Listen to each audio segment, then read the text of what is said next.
उनको शिष्य कैसे बना दिया था, ये कबीर सागर में लिखा है। अच्छा, ये दूसरा जो है किस्सा है। दूसरा किस्सा है कि हनुमान जी को कबीरदास ने अपना शिष्य बना लिया। वो त्रेता युग में बनाया था, त्रेता युग में मुनीन्द्र बनाया ने, था। हाँ। तो उनका शिष्य भी माना जाता है।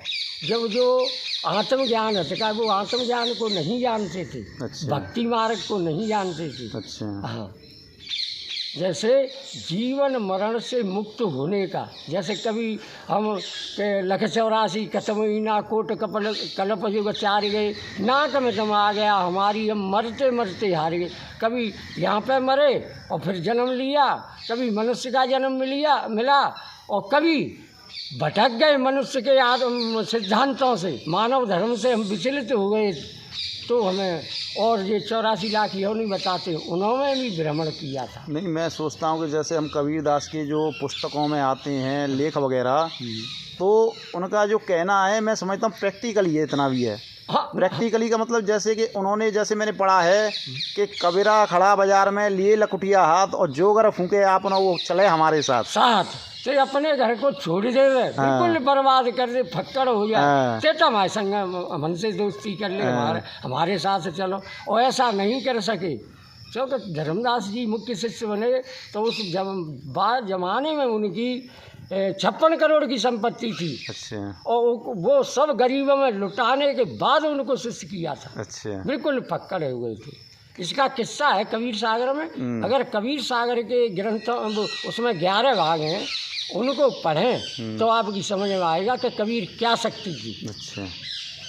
उन्होंने ये कहा कि मैंने कभी आज तक जन्म लिया और न वैसे ही प्रकट होता हूँ। अच्छा। एक कहना है कि जैसे कबीरा खड़ा बाजार में मांगे सबकी खैर, और ना काऊ से दोस्ती और ना काऊ से वैर। हाँ, तो इनको ज्ञान पूर्ण होता है, वैराग्य होता है। वैराग्य का मतलब क्या है कि वैर, अगर इसकी संग विच्छेद करें, पढ़े लिखे जो नौजवान या कोई भी पढ़ा हो, हाई स्कूल तक तो पढ़ा हो, तो वैराग्य, तो उसकी संग विच्छेद करते हैं तो 4 अक्षर बनते हैं, वैर धन राग। वैर कहिए दुश्मनी, राग कहिए प्रेम। अच्छा। न हम किसी से प्रेम है न वैराग, दुश्मनी है। यानी राग यानी प्रेम, न प्रेम न यानी दुश्मनी, यानी ना काऊ से दुश्मनी, ना काऊ से दोस्ती। वैर, तो उसको कहते हैं वैराग। कपड़ा पहनने से आज समझ में आया कि वैराग का मतलब क्या है। अब भजन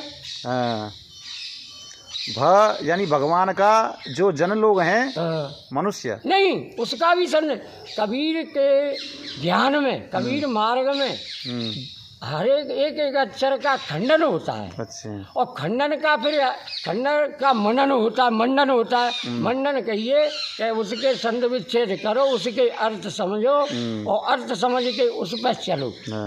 जैसे भजन है, भा धन जय, जिसका 3 अक्षर में संग विच्छेद हुआ, भा धन जय धनना। अब इसका उत्तर थोड़ा कहने में सकते आती है मेरे को। अच्छा। भा से औरत है। अच्छा। भा से भग, जा से जग, और ना से नाम।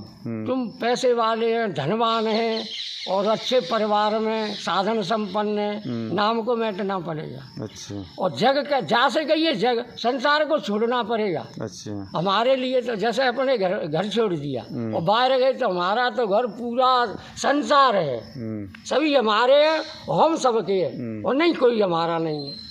और भा से भग कहते हैं, भा धन जा धन ना, 3 चीजों को अगर आदमी त्याग दे, औरत को छोड़ना पड़ेगा। हाँ, उसके बाद में जैसे भक्ति करना चाहते हैं, औरत को छोड़ना पड़ेगा। जैसे जग संसार को एक समान, और ना से नाम, ना से नाम यानी अपने नाम के लिए नहीं जीना है। हाँ, जैसे कि हम बड़े कि यानी कोई अपने नाम पे ही लोग हमें जाने ऐसा नहीं करना है। हाँ, हमें तो अपना कार्य करना है, ये नहीं ख्याति के लिए नहीं जीना है हमें। हाँ, जैसे एक बहुत ही सुंदर बात महाराज। और एक बात में साथी भी दी है, एक शब्द में बहुत बड़ा है कि सिद्धांत ऐसा होना चाहिए कि जगत के नहीं भोग मांगे, स्वर्ग का बासा नहीं, फिक्र जीने की उसे मरण की श्वासा नहीं। अच्छा। एक संत ने लिखा है, जीने की फिक्र न मरने की फिक्र, तो जगत के नहीं भोग मांगे, स्वर्ग का बासा नहीं, फिक्र जीने की उसे मरण की श्वासा नहीं, मुक्त ना चाहे कभी ईश्वर दर्श का प्यासा नहीं, खास बैरागी तो वही जिसे कुछ भी तो आशा नहीं। क्या क्या क्या क्या सुंदर वचन है। इससे क्या होता है कि ममता माया रहे न उसके, ममता भी टूट जाएगी अगर इतना सिद्धांत बन जाए। जी जी जी। और माया भी छूट जाएगी जी। जो कोई ऐसा त्याग सुनाए। मुझे ऐसा लग रहा है कि महाराज मैं अगर ऐसे संतों के बीच में अगर ऐसे मान लो कि उनकी बातें सुनूंगा, वीडियो बनाऊंगा, तो मुझे तो घर लौटने में फिर दिक्कत आएगी। हाँ, अगर ऐसा मुझे तो ऐसा लग रहा है कि मुझे अब कुछ ही समय में जो है आपके साथ ही जो रहना पड़ेगा। आज ऐसा है कि आज मैं संध्या आरती पूजा का टाइम है, महाराज दीनदयाल महाराज की हम आरती करेंगे। अच्छा अच्छा। तो आज आप भी को टाइम नहीं, मेरे को तो मेरा ध्यान थोड़ा उधर है। चलो मैंने आपसे बोला था चलो नहीं कभी चलो जो फिर जो अगर दीनदयाल महाराज के बारे में पूछे तो इनका भी मैंने अपने दादा गुरु से सुना था। वो 125 वर्ष की उम्र में एक्सपायर हुए थे। कुबेरपुर चौराहे के पास भालूपुर ग्राम के रहने वाले और हाईवे और लेन के बीच में कुबेरपुर से थोड़े आगे चल के उनका आश्रम था। तो उनके मुँह से सुना था कि जो दीनदयाल महाराज। एक मिनट